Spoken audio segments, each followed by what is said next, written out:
Hey y'all, it's Mr. Boyd back at it again today. Today we're talking about angle, side angle, and angle, angle, side. Now in this video we're not actually going to do anything that's brand new. We talked about angle, side angle, and angle, angle, side briefly in a previous video, and we're going to write proofs today, which we've already done as well. So we're just going to be combining those two together for the first time. This is a few more examples and a little bit of extra practice. So to do that, let's be reminded what it means to have angle, side angle. Angle, side angle is you're saying that you have an angle and a side and an angle, and they have to be in that order. So the S is in the middle. You can think about it like the side is touching both angles. And so you can see that in this picture here. The side that's labeled is physically touching angle G and angle H, and those are the two that are labeled. It's physically touching them. Okay, so you may want to pause the video, get the picture down in your notes, and this is the definition. If we have two angles and they're included side, that's what it means when it's touching both angles. It's included in between them. Okay, if we have that included side of a triangle are congruent to those same corresponding parts in another triangle, then we know those two triangles are congruent. So that's what we're going to be using today to write some proofs. Okay, first of all, let's do a little bit of an exercise with it, just a visual exercise. I don't know that you need to draw it, but I do want you to maybe pause the video and see if you can answer the question. Okay, we have angle, side angle. We want to know which triangle is congruent to triangle CAT. Is it triangle 1 or is it triangle 2? Now I want you to try to answer this question before I give away the answer. So pause the video, try it. Here we go. Okay, the first thing I notice, here's my included side. See how it's touching both angle C and angle A? So it's definitely angle, side, angle. When I look at this one, here's my side. Is it included? Well, let's see. It touches angle N, but it's not touching angle I. And I mean literally, like the ink I'm drawing does not touch I. So that's not an ASA situation. What about up here? My included side physically touches D. See, it's actually touching, and actually touches G. So this is my answer. This is the triangle. Triangle, let's try to write out the corresponding parts. Okay, triangle CAT, C has one marker, G has one marker. They correspond. And then let's see. CA, A has two markers, D has two markers. And then the last one is O. And that's too bad. I was kind of hoping that this would spell out something different. We had triangle cat. I was kind of hoping that would be triangle dog, but they just didn't line up that way. So, oh well. Triangle GDO is the triangle that's congruent to triangle CAT. Okay, let's try to write a proof. So, in this one, you're going to notice a little bit of a difference. I didn't write out any of the givens. So how are we going to get the given information? The reason I didn't include it is because if you have markings that are given on a picture like this, hey, given markings, that's just as good as something that's given. So that's what we're going to use. Let's write our proof out. Okay, we're going to start out, statements, reasons. I just have to figure out how to write them. That looks like angle M, and that looks like angle P, so those are congruent because they have the same exact markings.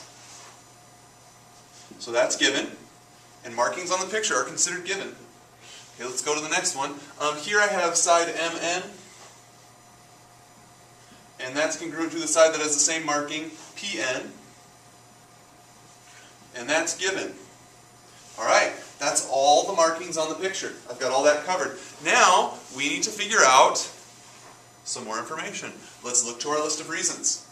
Okay, what do we have here? Do we have given? Already did that. Is there a midpoint? No, it's not written. We don't have it. Do we have reflexive? Nope, they're not back to back. Do we have a bisector? No, we don't see the word bisector. Do we have vertical angles? Yep, every bow tie has vertical angles. Okay, so we do have vertical angles here. Let's mark them up. Ba-boom. Ba-boom.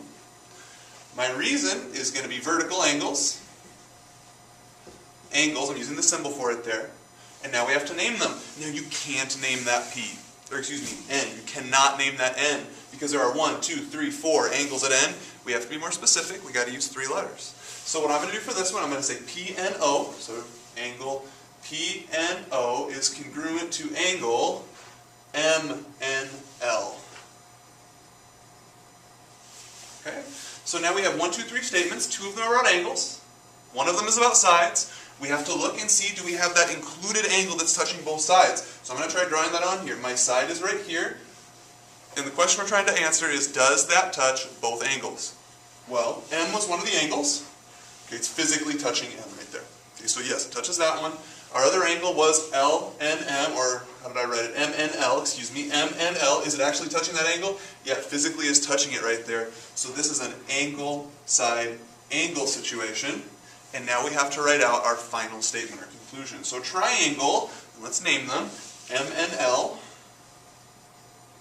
And by the way, any order of those letters would work, because they didn't tell us how to write it. What we have to make sure, though, is now when we write the second triangle, we write the corresponding parts in the same order. And what I mean by that, M is right here, it has one angle marker. We have to pick the same letter in the other triangle with one angle marker. So what is that?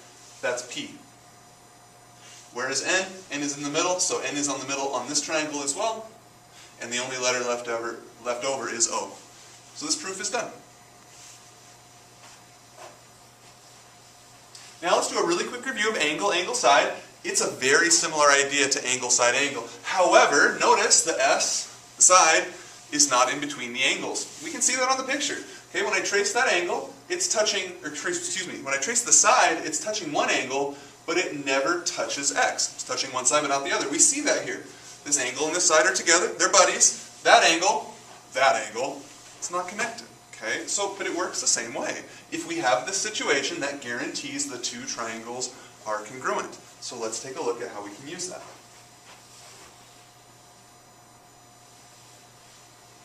Okay, and let's go with this example.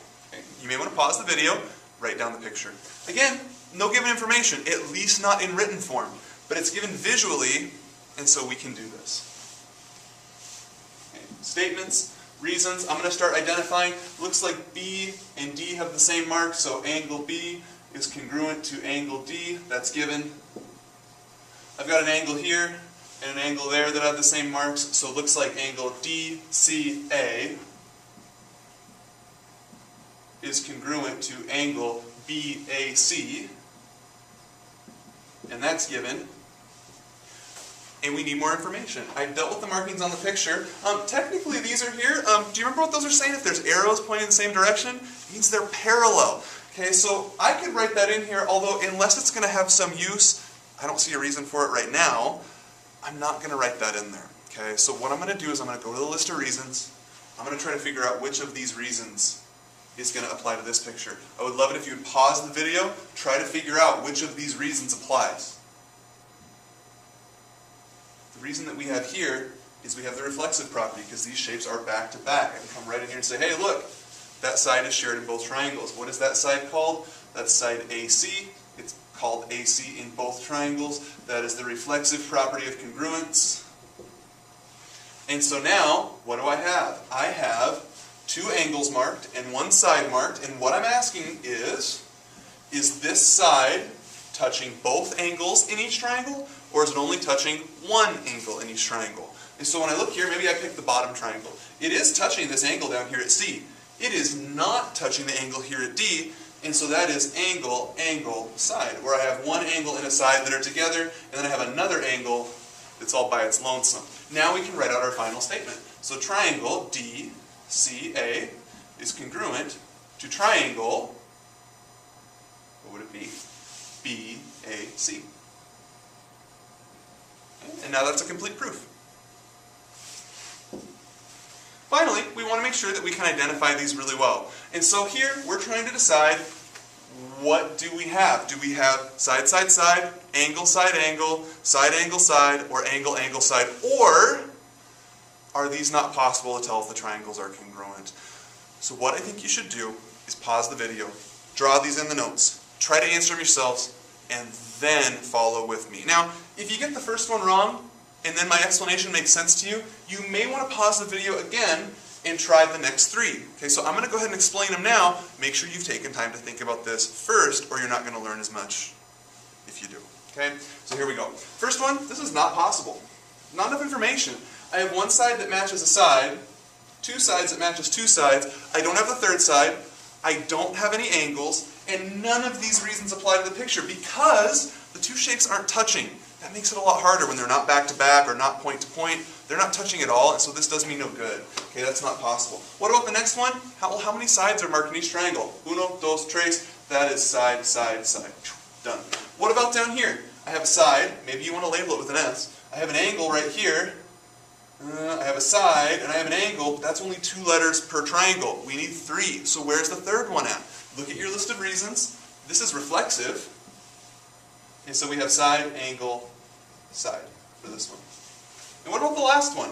This one has all the markings we need. 2 angles, 1 side, all we have to decide, side, D side, we have to decide or determine if that side is touching both angles or just one. It's definitely touching H, I physically covered it. It's definitely not touching G. So that's angle, angle, side. Okay? Hopefully with this practice you're now able to more effectively write proofs with angle, angle, side, and angle, side, angle. See you next time!